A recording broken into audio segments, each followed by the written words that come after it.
ভিডিঅ'ৰ থাম্বনেইল আৰু টাইটেল দেখি আপোনালোকে নিশ্চয় গম পাইছে বিষয়টো কোনটো গুৰু দক্ষিণা। এতিয়া গুৰু দক্ষিণাত কোনসকল শিক্ষাগুৰুৱে আবেদন কৰিছে? যিসকল শিক্ষাগুৰুৰ অৱস্থা একেবাৰে শোচনীয় বা এই যি শিক্ষাগুৰুসকলক তেওঁলোকে যি গুৰু দক্ষিণা আঁচনি জৰিয়তে এককালীন এটা দিম বুলি কৈছিলে, সেই শিক্ষাগুৰুসকলক যি নেকি তেওঁলোকৰ একেবাৰে পানীত হাঁহ নচৰা অৱস্থা, একেবাৰে দুৰ্ভগীয়া যিসকল শিক্ষাগুৰু আজি তাৰিখত তেওঁ যদি চাওঁ তেনেহ'লে নিজৰ স্বাস্থ্য যত্ন ল'বৰ বাবেও তেওঁলোকৰ কোনো ধৰণৰ আৰ্থিক অৱস্থা একেবাৰে সুবিধা নহয়।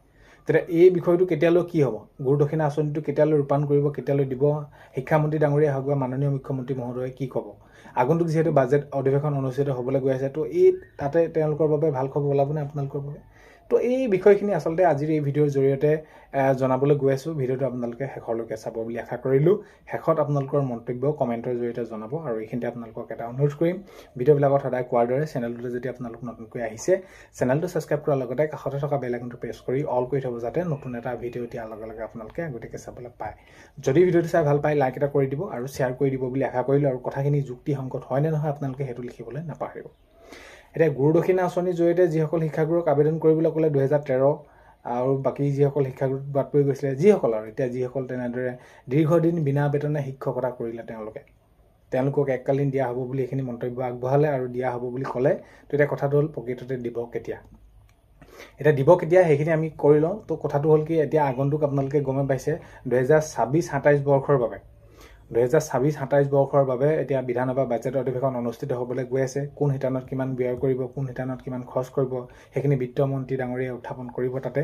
এতিয়া কথাটো হ'ল কি, তাতেই আপোনালোকৰ বাবে বহুত বেছি এটা ভাল খবৰ ওলোৱাৰ সম্ভাৱনা আছে, অৰ্থাৎ ওলাব লাগে বা ওলাব। এইকাৰণে ওলাব লাগে, এই বিষয়টো মাননীয় মুখ্যমন্ত্ৰী মহোদয়ে হওক বা শিক্ষামন্ত্ৰী ডাঙৰীয়া হওক গুৰুত্ব সহকাৰে লোৱা উচিত। কাৰণ কেলৈ, এই শিক্ষাগুৰুসকলে আজি দীৰ্ঘদিনৰ পৰাতো তেওঁলোকে এইখিনি কি কৰিলে, বিনা বেতনে তেওঁলোকে শিক্ষকতা কৰি আজিৰ দিনত তেওঁলোকৰতো অৱস্থা একেবাৰে পানীত হাঁহ নচৰা। তো তেওঁলোকৰ এতিয়া যদি এই ব্যৱস্থাটো যদি এই 26-27 বৰ্ষতে আকৌ নধৰে, আকৌ যদি পিছলৈ যাবলগীয়া হয়, তেওঁলোকে কিমান দিন অপেক্ষা কৰিব? ইমান দিনটো তেওঁলোকে ধৰি অপেক্ষা কৰিয়ে তেওঁলোকৰ দিনবিলাক পাৰ হ'ল। তো এই বিষয়টো এই আগন্তুক যিহেতু এতিয়া মাননীয় মুখ্যমন্ত্ৰী মহোদয়ে জনাইছে, আপোনালোকে নিশ্চয় গম পাইছে যে 6 জুলাইৰ পৰা এইখিনি বিধানসভা বাজেট অধিৱেশন অনুষ্ঠিত হ'বলৈ গৈ আছে। প্ৰায় 21 দিনীয়াকৈ অনুষ্ঠিত হ'ব। তাতে তেওঁলোকৰ বাবে এটা ভাল খবৰ ওলাব লাগে, ভাল খবৰ ওলাব আৰু এইখিনিয়ে সকলোৱে বিচাৰি আছে। কাৰণ কেলৈ, এই শিক্ষাগুৰুসকলে তেওঁলোকে যিমান দিন কৰ্মতৰ, তেওঁলোকে যিমান দিন কৰিলে, এইখিনিৰ ওপৰত ভিত্তি কৰি তেওঁলোকক এককালীনটো দিব লাগে। যিহেতু এতিয়ালৈকে কোনো ধৰণৰ কিমান দিব শিক্ষাগুৰুসকলক এককালীনটো এইটো মন্তব্য কৰা নাই, তথাপিতো মুঠৰ ওপৰত তেওঁলোকে যিমান বছৰ কৰিলে সেইখিনিৰ ওপৰত ভিত্তি কৰি মুঠৰ ওপৰত তেওঁলোকক দিব লাগে এককালীনটো। এতিয়া কথা হ'ল কি, এতিয়া 2013 চনৰ শিক্ষাগুৰুসকল বহুতো এনেকুৱা আছে যিসকল এতিয়া বাদ পৰি গ'ল, তেওঁলোকৰ কথাহে শিক্ষামন্ত্ৰী ডাঙৰীয়াই কৈছিলে। কিন্তু আমি যদি চাওঁ তেনেহ'লে বহুতো এতিয়া ভিডিঅ'বিলাক আপোনালোকৰ বাবে যিহেতু মই প্ৰস্তুত কৰিছোঁ, সেই শিক্ষাগুৰুসকলে যিসকলে ধৰি লওক 2 মাহ এমাহো পালে, 2013 যেতিয়া নেকি জানুৱাৰীত এইখিনি প্ৰভিঞ্চিয়েলাইজেশ্যন কৰিলে, কিন্তু তাত এমাহ 2 মাহৰ বাবে পোৱা শিক্ষকেও এইখিনি আবেদন কৰিছে।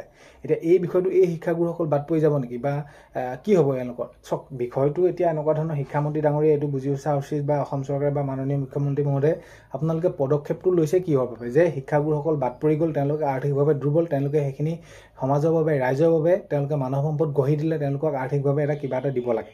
এই চিন্তা কৰি আপোনালোকে এখন আদৰণীয় এখন আঁচনি এইখিনি কি কৰিছে, পদক্ষেপ লৈছে। তো এইবাবে এই যিসকল শিক্ষাগুৰু এমাহ 2 মাহৰ পাই অৱসৰ গ্ৰহণ কৰিলে, তেওঁলোকেতো পাব লাগিব। কাৰণ কেলৈ, তেওঁলোকৰ নাম আহিলে বুলি এমাহ 2 মাহৰ যদি পায় তেওঁলোকে, তেনে আজি তাৰিখত তেওঁলোকৰ অৱস্থাটো কি? তেনেধৰণৰ বহুতো শিক্ষাগুৰুকো মই আবেদন কৰা দেখিছোঁ, লগ পাইছোঁ, শুনিছোঁ।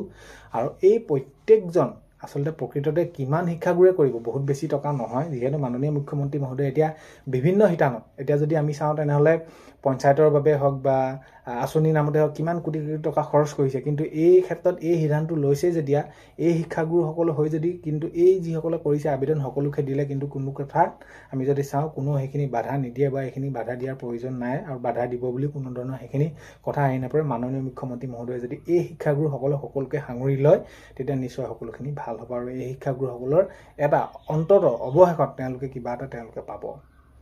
তো এইটোৱে কথা। আগন্তুক এতিয়া বাজেট অধিৱেশন অনুষ্ঠিত হ'বলৈ গৈ আছে। বাজেট অধিৱেশনত তেওঁলোকৰ বাবে এটা ভাল খবৰ ওলাওক আৰু ভাল খবৰ ওলাই তেওঁলোকৰ বাবে অতি সোনকালে এইখিনি কাৰ্যকৰী হওক, সেইটোৱে কামনা কৰিছোঁ। তো ভাল খবৰসমূহ ওলাব। ভিডিঅ'টো শেষলৈকে চোৱাৰ বাবে বহুতেই বেছি ধন্যবাদ।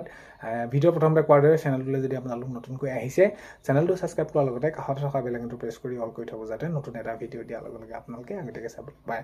আজিলৈ ইমানেই, অন্য এটা ভিডিঅ' এটা লগ পোৱাৰ আশাৰে বাই।